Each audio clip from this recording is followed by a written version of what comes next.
What's up mga Thailander? So today, bibisita tayo sa isa sa pinakamalupit na mekaniko dito sa Thailand. So yung pinakasikat na mekaniko dito sa Thailand is walang iba kundi si Manoj. Yan, so dito na yung shop ni Manoj. Yan. Hanap na ako ng pwedeng pagparkingan dito. Hirap kasi ng parking. Try natin pagilid muna dito kung pwede.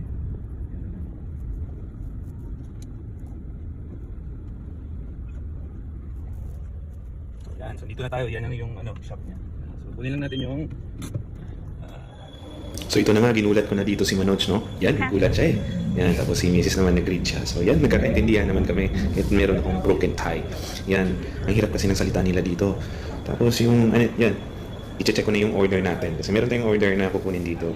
And for the record, this is the second time around na pumunta ako dito. Kaya kilala na ni Master Manoj kung sino ako. Yan. So, until now, na second time kong pumunta dito, na-feel ko pa rin na-amaze ako sa lahat ng pesa na nakikita ko dyan. Yan, sa mga makinang ginagawa niya. Yan, nagkalat lang yan, ang dami. Tapos may mga open pa na motor, andyan, andun pa sa unahan, andun din sa likod, at ang dami din sa labas ng mga motor. Yan, yan yung isang trophy niya. Tapos may mga ginagawa din siya, mga modification dyan, no? Mga innovation ng mga parts niya. So, yan. Ito din yung isang order natin, which is order for Wave 125 na reinforced center shell. Yan. So, napakaganda nito kasi itong order na to is request ni customer na meron siyang kasamang pang electric starter. So, yan yung hinahawakan ko. Yan yung adapter para sa electric starter niya. Yan. So, napakaganda. Tapos, nag-request din si customer na papalagyan natin ng engine number. So, nalagyan na din natin ng engine number yan. Yan, pakita natin sa baba. Alright. And then, yun, hintay-hintay lang tayo kasi medyo madami tayong order. Yan. So, while waiting, magtitingin-tingin muna tayo sa mga pesa ni Master Manoj. So, yan. Isa din yung order natin. CDI pang Mio. Sa ginagawa natin pang open na Mio. So, malapit na rin matapos yun. So, watch out sa vlog natin na yun. So, sa mga bago pala dito, please hit the subscription button and hit also the notification bell so you get notified whenever I get new upload. So, yan nga pala. Shoutout kay Boss, Kiyoyo Matcha. Yan. Salamat sa t-shirt na free na binigay niya. Yan. So, ang dami pang pesa niya, hinahanap ni Master Manoj. Siguro hinahanap niya yung piston para sa radar na CNC block na order natin. So, ako naman dyan yan, patingin-tingin na ako sa CDI. Kasi una ko palang nakita sa personal yung CDI na in-order natin. Yan. Yan, ang kulit ko talaga. Ang dami kong tinatanong kay Master Manoj. Yan, so pinakita niya sa atin yung set ng throttle body niya. That is for CRF. 250 yata, nakalimutan ko. Pero ang ganda, pwede siya sa S4 version na pang Wave 125. Yan, kasama na daw yung adapter. Tapos hinahanap ko rin yung dual throttle body kasi gusto ko magkaroon ng ganyan. At the same time, ang dami ding nagtatanong. So yan, nag-inquire na rin ako kay Master Manoj. Yan. And then, yun. Nung ulit ako ng mga pisa-pisaan, nakita ko, tinatanong ko siya. Tapos si Master Manoj naman, ang busy hinahanap yung mga order natin kung saan-saan yan. So yan nga pala yung hinahawakan ko, yan yung elbow para sa Wave 125 na dual throttle body. Yan, napakaganda na inlabata ako dyan kaso wala akong perang pambili. So hanggang ano lang tayo, touching. Wala tayong pambili kasi andyan si Mrs. nag-video sa atin. Baka makauwi tayo ng hindi oras.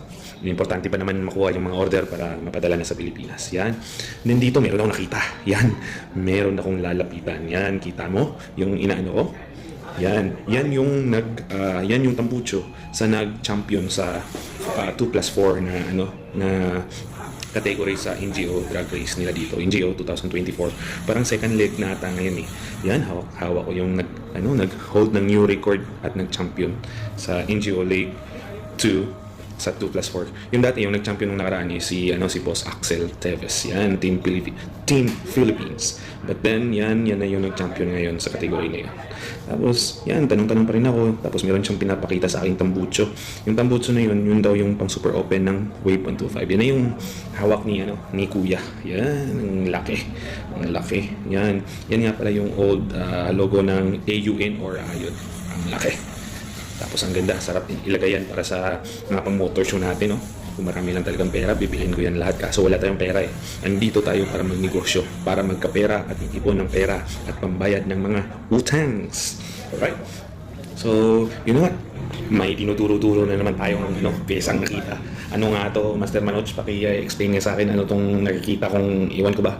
Pero yan nga, yan tawag ko si Mrs. kasi nakita ko, na-realize ko yan pala yung yung quick release na transmission gear for Wave 125 yan. So yung andyan, yun yung 5 gear ata na para sa Wave 125 open. So ginagamit nila yan for yung mga 1 kilometer run dito sa Thailand. Kasi meron silang 200, meron silang 400, and then meron silang 1 kilometer. Yan, ganda.